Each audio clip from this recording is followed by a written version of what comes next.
इस्लाम का उदय सऊदी अरब में हुआ था, और चूंकि इस्लाम का उदय सऊदी अरब में हुआ था इसलिए इस्लाम अरबी भाषा का शब्द है। इस्लाम शब्द का अर्थ होता है समर्पण। समर्पण अर्थात अल्लाह के प्रति समर्पण। इस्लाम धर्म के धर्मावलंबी ऐसा मानते हैं कि इस्लाम धर्म सृष्टि के प्रारंभ से है और अल्लाह ने इस्लाम धर्म का संदेशा पृथ्वी के लोगों को देने के लिए समय समय पर पैगंबरों को भेजा है। पैगंबर अर्थात अल्लाह का पैगाम देने वाला, अंबर का पैगाम देने वाला। इस्लाम धर्म के धर्मावलंबियों के अनुसार पृथ्वी में ऐसे कुल 1,24,000 पैगंबर आए हैं। उन 1,24,000 पैगंबरों में से 25 पैगंबरों के नाम इस्लाम धर्म के सबसे पवित्र ग्रंथ कुरान में भी मिलते हैं, जिनमें प्रथम पैगंबर के रूप में आदम का नाम मिलता है, फिर अब्राहिम, इस्माइल, याकूब, यूसुफ, मूसा, ईसा, दाऊद, सुलेमान और अंतिम पैगंबर के रूप में मोहम्मद। लेकिन इतिहास में केवल उन्हीं तथ्यों को स्वीकार किया जाता है जिन तथ्यों के संबंध में पर्याप्त प्रमाण उपलब्ध हों, और पर्याप्त प्रमाण हमें केवल अंतिम पैगंबर मोहम्मद साहब के विषय में मिलते हैं। इसलिए ऐतिहासिक रूप से ऐसा माना जाता है कि इस्लाम धर्म के प्रवर्तक या इस्लाम धर्म के संस्थापक मोहम्मद साहब थे। मोहम्मद साहब के नाम के पहले हजरत लगा दिया गया। हजरत यानी कि पवित्र, तो उनका नाम हो गया हजरत मोहम्मद साहब।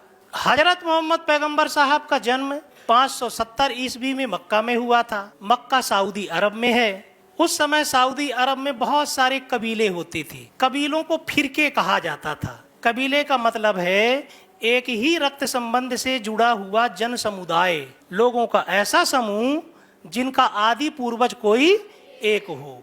माना जाता है उस समय अरब में ऐसे 360 से लेकर के 365 कबीले थे। हजरत मोहम्मद पैगंबर साहब का संबंध कुरैश कबीले से था। हजरत मोहम्मद पैगंबर साहब के बचपन का नाम अल अमीन था। इनके पिता का नाम अब्दुल्ला था। इनके पिता की मृत्यु इनके जन्म से पहले ही हो गई थी।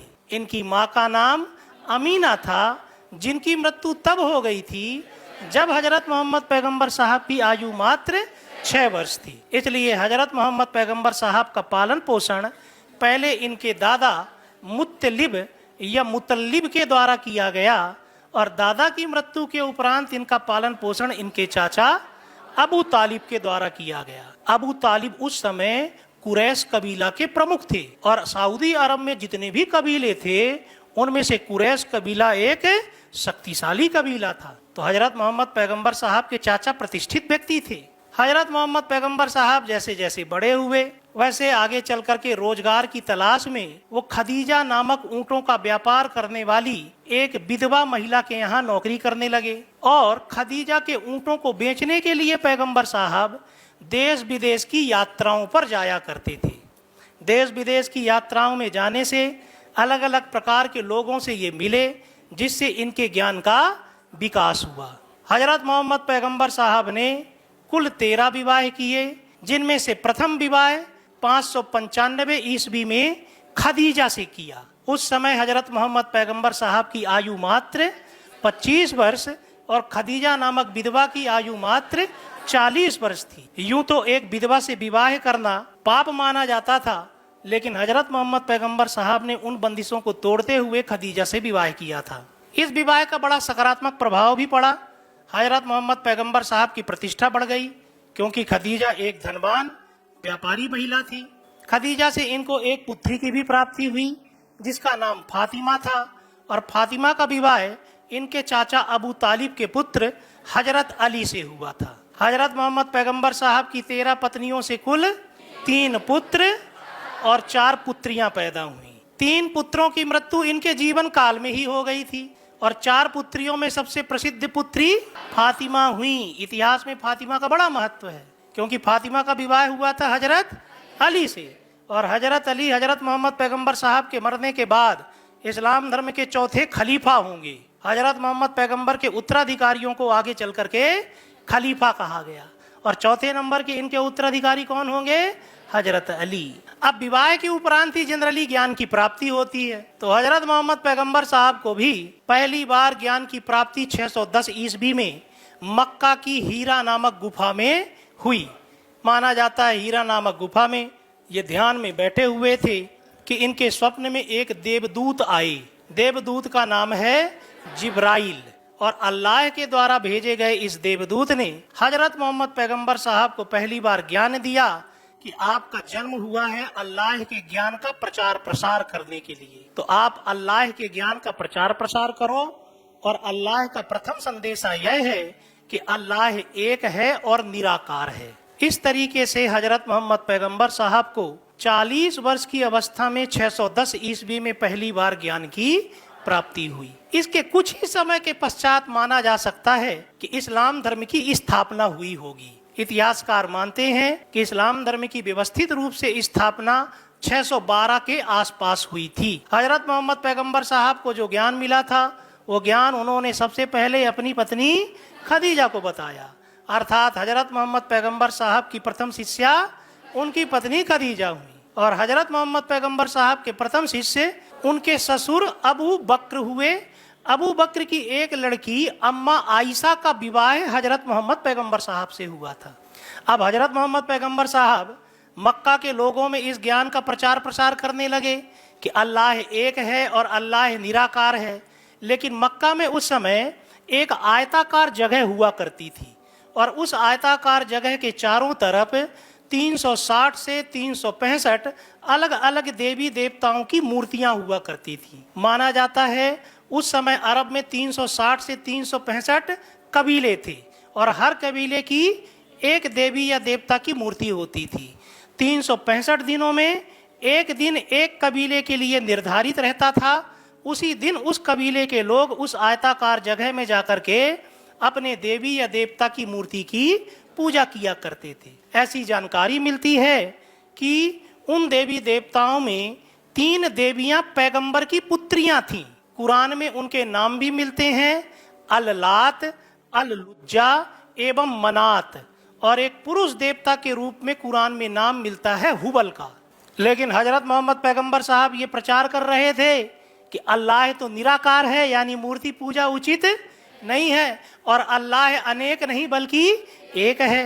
इसलिए मक्का के लोगों ने इनका विरोध करना शुरू कर दिया। उसी समय 619 में कुरैश कबीला के जो प्रमुख थे, इनके चाचा अबू तालिब, उनकी मृत्यु हो गई। और इसी वर्ष इनकी पत्नी खदीजा की भी मृत्यु हो गई। इन दोनों के मरने के बाद हजरत मोहम्मद पैगंबर साहब का जनाधार कमजोर हो गया, और कुरैश कबीले का नया प्रमुख यानी शेख बन गया अबू जहल। अबू जहल रिश्ते में इनके चाचा लगते थे, लेकिन वो मूर्ति पूजक थे। इसलिए उन्होंने हजरत मोहम्मद पैगंबर साहब के विचारों का विरोध किया, और हजरत मोहम्मद पैगंबर साहब पर मक्का में कई बार कातिलाना हमले होने लगे। हजरत मोहम्मद पैगंबर साहब ये समझ गए कि मक्का में लंबे समय तक रुकना सुरक्षित नहीं है। मक्का के नज़दीक ही सऊदी अरब में एक और शहर है मदीना। मदीना में 2 कबीले थे, एक औस कबीला और दूसरा खजराज कबीला। ये दोनों कबीले आपस में लड़ते झगड़ते रहते थे। इन दोनों कबीलों के शेखों को, सरदारों को कहीं से पता चला कि मक्का में एक विद्वान व्यक्ति है जिसने देश विदेश की यात्राएं की हैं, और जो दावा करता है कि उसे अल्लाह ने ज्ञान दिया है, वो यदि मदीना आ जाए तो हमारे परंपरागत झगड़े को सुलझा सकता है। तो इन कबीले के सरदारों ने, शेखों ने हजरत मोहम्मद पैगंबर साहब को अपना विवाद सुलझाने के लिए मक्का से मदीना आमंत्रित किया। हजरत मोहम्मद पैगंबर साहब भी मक्का में सुरक्षित नहीं थे, इसलिए ये भी शहर से मक्का से मदीना जाने के लिए तैयार हो गए। 622 ईस्वी में हजरत मोहम्मद पैगंबर साहब अपने कुछ अनुयायियों के साथ मक्का से मदीना चले गए। इस घटना को इतिहास में हिजरत कहा जाता है। हिजरत अरबी भाषा का शब्द है जिसका अर्थ है स्थानांतरण, अर्थात हजरत मोहम्मद पैगंबर साहब का मक्का से मदीना स्थानांतरण। 622 ईस्वी की यह तिथि बड़ी महत्वपूर्ण है। तीसरे नंबर के खलीफा इस्लाम धर्म में हुए थे हजरत उमर। उनके समय पे एक नया इस्लामिक कैलेंडर या संवत चलाया गया था, और उस संवत का नाम रखा गया था हिजरी संवत। और वो हिजरी संवत 622 से ही स्टार्ट हुआ था।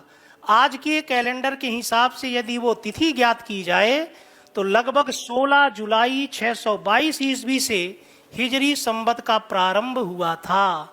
अब हजरत मोहम्मद पैगंबर साहब मदीना आ गए। मदीना में इन्होंने औज और खजराज कबीले के विवाद को सुलझा दिया। तो इन कबीले के राजाओं ने इन्हें अपना राजा मान लिया और मदीना में इन्हें बड़ी लोकप्रियता मिलने लगी। लेकिन ये बात पसंद नहीं आई इनके विरोधी मक्का में कुरैश कबीला का नया प्रमुख बन चुके अबू जहल को। तो अबू जहल ने अपनी सेना सहित मदीना पर आक्रमण कर दिया। हजरत मोहम्मद पैगंबर साहब और अबू जहल के बीच में 3 लड़ाइयाँ हुई। 624 में पहली लड़ाई बद्र की लड़ाई हुई, 25 में उहुद की लड़ाई हुई और 27 में खंदक की लड़ाई हुई।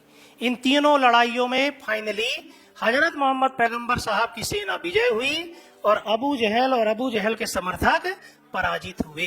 देखते देखते पूरे मदीना के लोगों ने हजरत मोहम्मद पैगंबर साहब को अपना शासक स्वीकार कर लिया और फिर हजरत मोहम्मद पैगंबर साहब अपनी सेना लेकर के 630 में मक्का भी पहुंचे।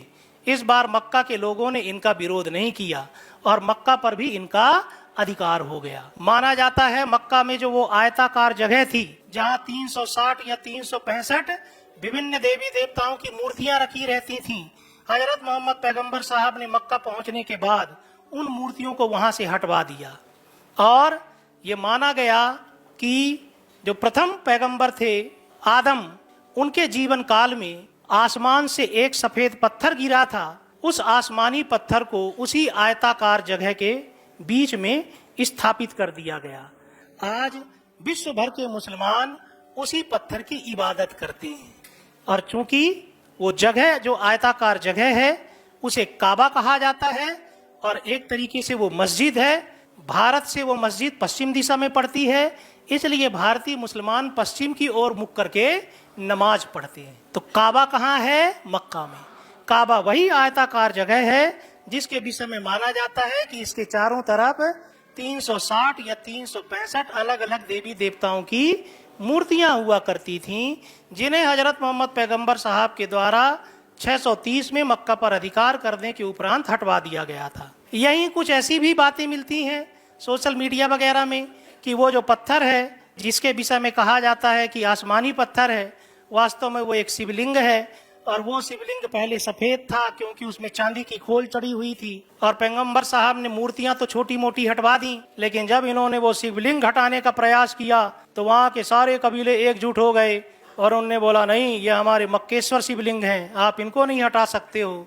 तो ये उस शिवलिंग को नहीं हटा पाए और चांदी की उस खोल में इन्होंने काला रंग पुतवा दिया और ये कहानी गढ़ दी गई कि पहले ये पत्थर जब आसमान से गिरा था तब ये सफ़ेद था, लेकिन जैसे जैसे पृथ्वी में अपराध बढ़ता गया वैसे वैसे ये काला होता गया।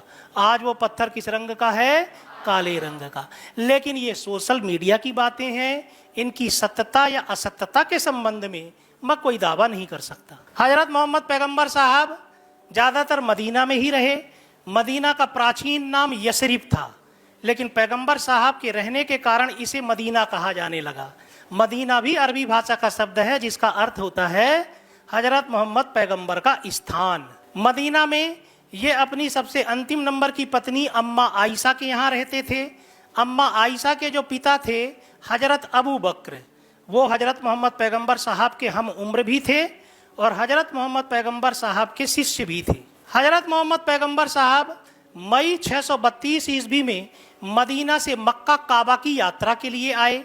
काबा वो आयताकार मस्जिद जो है, और मई में ही वो वापस मक्का से मदीना लौटे। इसके उपरांत इनकी तबीयत बिगड़ गई और 27 या 28 मई 632 में मदीना में इनकी मृत्यु हो गई। अम्मा आयशा के घर में ये मरे। जहां इनका देहांत हुआ वहां आगे चल कर के खलीफाओं के शासनकाल में एक भव्य गुंबद बनवा दिया गया और उस गुंबद को हरे रंग से कलर कर दिया गया। तो इस्लाम धर्म में हरे रंग को पवित्र रंग माना जाने लगा। तो ये था हजरत मोहम्मद पैगंबर साहब का संक्षिप्त जीवन परिचय।